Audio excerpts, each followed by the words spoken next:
Picking it out.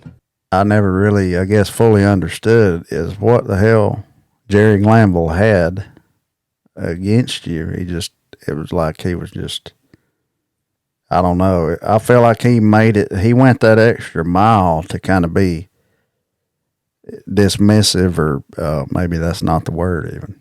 No, I know what you mean. And I got a pretty good answer later down the road in my career. And I'll give it as best I can to you. So yeah, I was drafted by Atlanta in '91. Played 1 year, or I was on the team 1 year, and was traded to Green Bay after that first season. So, and I've told this story. The first time I meet Jerry Glanville, I'm drafted on a Friday, and I back up. I was drafted on a Thursday, and I had a mini camp I had to be at the next day. And that was back when the draft happened. So you get drafted by a team.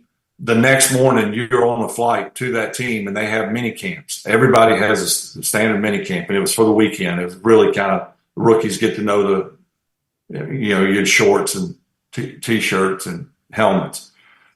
So I had a flight. There was 2 flights out of Gulfport, Mississippi, down on the coast, straight flight to Atlanta. There was one in the morning, and there was one in the evening, a small airport. And I was on the first flight.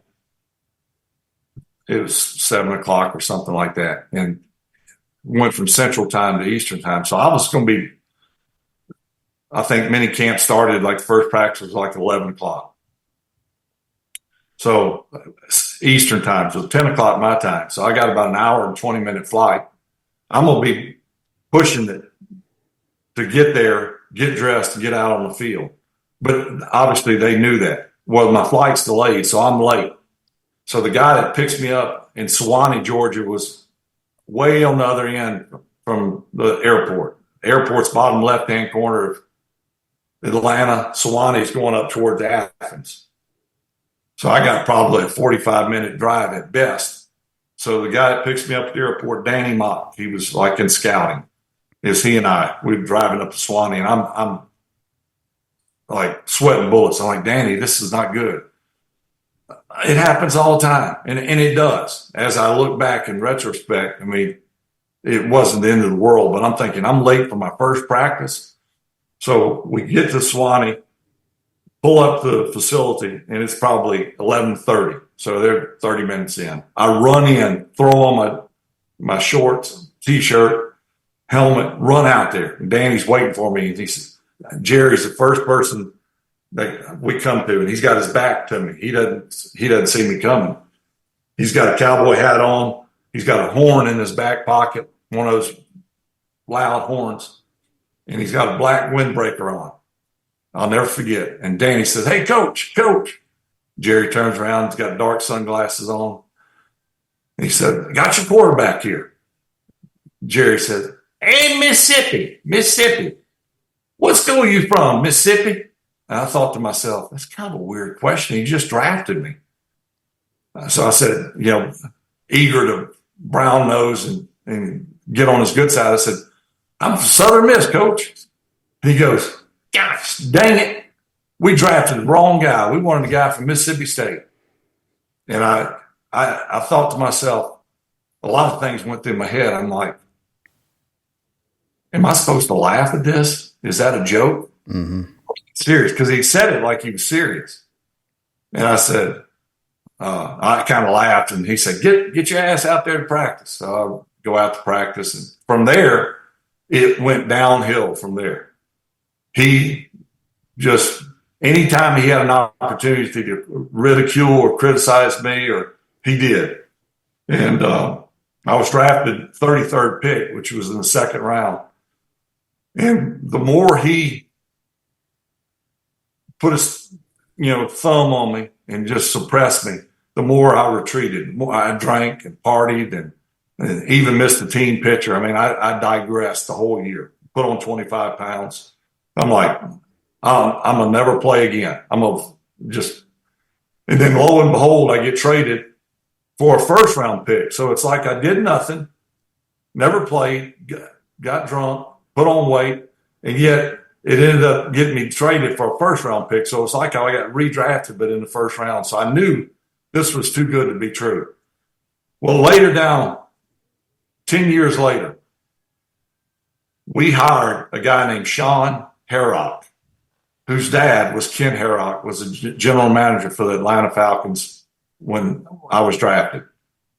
Well, Ken always was nice to me my year with Atlanta. He was always very polite and always lifted me up. Keep your head in there, keep working. I know it's frustrating. He was always encouraging, but he never called me in his office and said, "Look, here's what's going on." So I always kind of wondered what the deal was, why Jerry was like he was. I mean, I'm talking about I didn't do anything to get on his bad side initially, but yet I was on his bad side. So Sean comes in, who I didn't know, and he's like the director of scouting for the Packers. And he and I hit it off. And how's your dad doing? Time I said hello. And one day I said, Sean, what in the heck went on? Why? What? And he said, Brett, obviously my dad loved you, thought the world of you, and it was his decision to draft you. But Jerry did not want to draft you, not because you were you. He wanted to draft a different position. He didn't want a quarterback. He wanted a defensive player. And they argued over it. Like Jerry was, I don't know how this argument played out, but I could see him in the draft. And Jerry's like, we need a defensive player who could get on the field right now and help us. This guy's not going to play quarterback for us. We got for several years. We got a guy, Chris Miller, who's still got some good years left, which is true. And that makes sense. But Ken was like, no, this guy's, if we don't get him now, we're not going to get him. I can't believe he slid to the second round, so I'm going to take him, knowing that I probably wouldn't play my first year. So Jerry was pissed. Yeah. So Jerry, in his mind, and this is speculation on Ken or Sean's part, but it makes sense. Jerry's like, I'm going to make life miserable on Ken by just, ruining Brett's career. Yeah. And he did that. And so did Sean. Sean said, he said, my dad didn't want to trade you, but heck, you didn't play your first year and you get traded for a first round pick. I mean, you can't pass that up, which you can't. And the rest is history. Well, have you ever thanked him? Because that was the best thing that could have happened to you probably at that time. Yeah, people have asked me, have I talked to Jerry since then? A couple of times, but we never had he actually did commentating a few years. He did some of my games. And I had to meet with the commentators before every game, like the day before. I remember meeting with him and I was like, yeah, Jerry said in front of the whole group that was in there, I knew he was going to do it. I knew he was going to he was going to be a star someday.